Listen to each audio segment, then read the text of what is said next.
The small town of Whispering Pines sat nestled in a valley surrounded by dense forests. Its charm came from its isolation. Quaint houses, a single diner, and a library that hadn't been updated in decades. Tourists rarely visited, and that's exactly how the residents liked it. But something was wrong with Whispering Pines. For as long as anyone could remember, people disappeared without a trace. Always at night. Always on the outskirts of town, near the forest. The locals whispered about the shadows that moved without light, the figures that could be seen just out of the corner of your eye. Most dismissed it as folklore, but deep down, everyone knew there was something in those woods.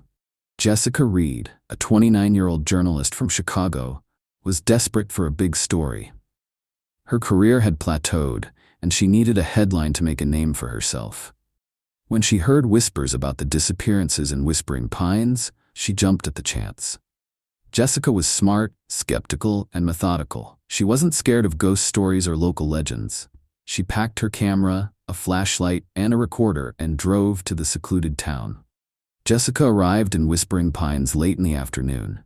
The town felt frozen in time. As she stepped into the diner for coffee, she noticed the locals staring. They weren't hostile, but there was a tension in the air. She struck up a conversation with the diner's owner, Martha, an older woman with sharp eyes. Martha was reluctant to talk at first, but eventually admitted that the disappearances were real. "Don't go near the forest after dark," she warned. "The shadows come alive." Jessica dismissed the warning as superstition, but couldn't shake the unease in Martha's voice. She decided to stay at the Whispering Pines Inn, a creaky old building with more history than comfort. The next morning, Jessica began her investigation. She interviewed locals, visited the library, and scoured old newspaper archives. The disappearances dated back over a century. The victims varied, men, women, and even children, but the pattern was consistent. They vanished near the forest, and their bodies were never found. One name kept appearing in her research: the Hollow Man. According to local legend, the Hollow Man was a spirit that lived in the woods, feeding on fear and loneliness. People claimed to have seen him, a tall, shadowy figure with hollow eyes that seemed to pull the light out of the air. Jessica dismissed the story as a boogeyman myth. But that night, as she reviewed her notes, she felt a strange sensation.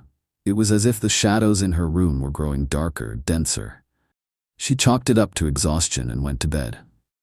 The next night, Jessica decided to visit the forest.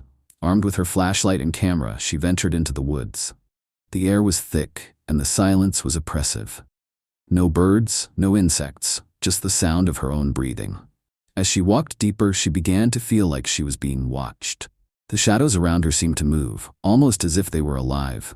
Then she heard it, a low, guttural whisper. It was unintelligible but unmistakably close. Jessica spun around, her flashlight cutting through the darkness. For a split second, she saw something. A tall figure, impossibly thin, standing just beyond the beam of light. Its eyes were hollow, glowing faintly with an unnatural light. She screamed and ran, the whispers growing louder as she stumbled through the forest. When she finally burst out onto the main road, she collapsed, gasping for air. Back at the inn, Jessica reviewed the footage on her camera. The figure was there, just as she remembered. But what shocked her was the audio. The whispers had formed words. "You can't run. You can't hide." Determined to uncover the truth, Jessica sought out the oldest resident of the town, a reclusive man named Walter Griggs. Walter lived in a ramshackle house on the edge of the forest and was known for his strange ramblings. Walter told Jessica the full story of the Hollow Man. "He was a man once," Walter explained, "a hunter who lost his family to the woods. He went mad with grief, cursing the forest and everything in it. When he died, his anger and sorrow became something unnatural. Now he's bound to the forest, feeding on anyone foolish enough to wander too close." Walter handed Jessica an old journal, filled with sketches and notes about rituals to ward off the Hollow Man. But he warned her, once he's seen you, he won't stop until he takes you. Jessica decided to end the curse. She prepared the ritual from Walter's journal, which involved a confrontation in the heart of the forest. Armed with candles, salt, and courage, she ventured into the woods one last time. The shadows were alive, swirling around her as she reached a clearing. The Hollow Man appeared, more terrifying than ever. His hollow eyes seemed to pull her in, draining her will to fight. But Jessica stood her ground. She recited the incantation, her voice trembling but firm.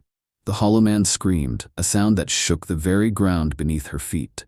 The shadows writhed, retreating into the darkness as the light from her candles grew brighter.